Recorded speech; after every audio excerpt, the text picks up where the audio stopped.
Hi, I'm Jeff Mowatt.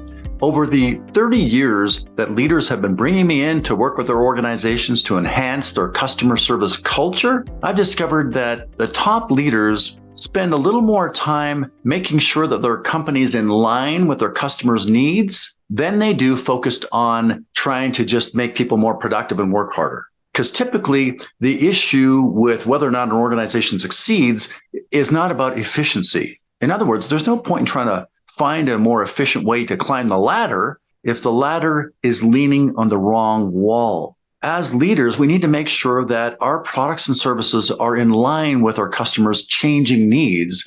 And the question is how we do that. Well, here are a few tips to make that happen in your organization.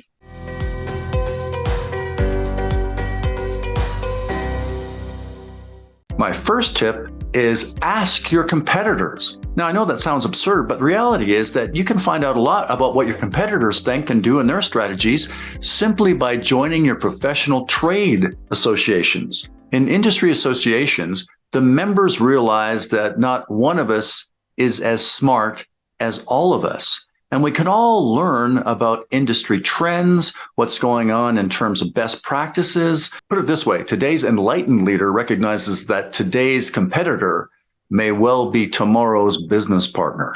So ask your competitors, get involved in your professional trade association. Another tool to ensure that your products and services are in line with customer needs is, of course, ask your customers. Now, the problem is that a lot of managers tend to assume that we know what our customers think because we work with them a lot. But the fact of the matter is, customers don't always tell us when they're unhappy and they might leave. In fact, statistically, only 1 out of 27 customers actually complains to the company.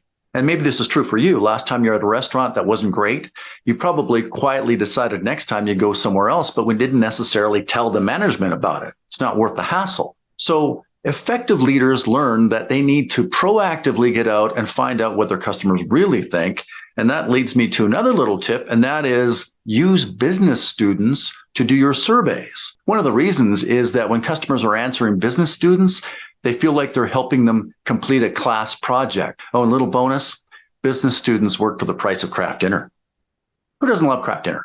Another way to ensure that your products and services are relevant is, of course, ask your employees. I mean, they're the ones who interact with customers most often. So why not systematically, proactively look for their feedback? And finally, effective leaders educate themselves. Complacent leaders are kind of know-it-alls. They think that they have to come up with all the answers out there, where more effective leaders realize, why do I have to come up with all the answers?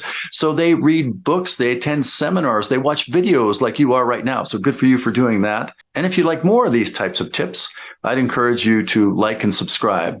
And I do hope you find this to be helpful. So if you like this video, I think you're going to love my 30-second tips, which you'll find for free at jeffsbusinesstips.com. See you next time.